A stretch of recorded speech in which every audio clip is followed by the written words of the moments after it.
हावड़ा नगर निगम में अब 50 नहीं बल्कि 68 वार्ड होंगे। राज्य के नगर विकास विभाग के राज्य मंत्री उमेश राय ने जानकारी दी कि राज्य कैबिनेट ने इस प्रस्ताव को मंजूरी दे दी है। उन्होंने बताया कि विधानसभा से प्रस्ताव पारित होने के बाद वार्ड परिसीमन की प्रक्रिया शुरू होगी। इसके बाद सभी राजनीतिक दलों के साथ बैठक कर सुझाव और आपत्तियां सुनी जाएंगी और अंतिम रूप से नए वार्डों का निर्धारण किया जाएगा।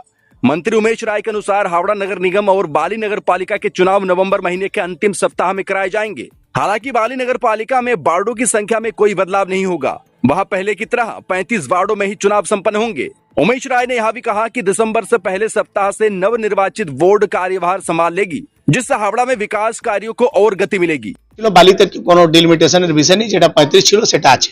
কলকাতাতে বেড়েছে আর হাওড়াতে বেড়েছে। ভোট কি ধরে না যেতে পারে ডিসেম্বরের নভেম্বরের লাস্টে ভোট হবে। ডিসেম্বরে আমার পেন্ডিং আছে যেটা সেটা করব। ডিসেম্বরের প্রথম উইকে আমরা নতুন বোর্ড তৈরি করে দেব। নভেম্বরে ভোট হবে। তার আগে যে যে প্রস্তুতি করার, ডিলিমিটেশনের জন্য অল পলিটিক্যাল পার্টি মিটিং করা, রিজার্ভেশন করার সমস্ত প্রক্রিয়া, ভোটার লিস্ট করা, এই সমস্ত প্রক্রিয়া আইনগতভাবে সবাইকে সঙ্গে নিয়ে বাড়িতে বসে পার্টি অফিসে বসে ডিলিমিটেশন হচ্ছে না, এটা আইনগতভাবে হচ্ছে। সবাই সময় পাবে, সময়ের মধ্যে অবজেকশন দেবে, ক্লেম করবে, আর আমরা একদম ভালোভাবে সবাইকে নিয়ে হাওড়াতে নতুন বোর্ড, ইলেক্টেড বোর্ড আমরা মানুষকে দেব।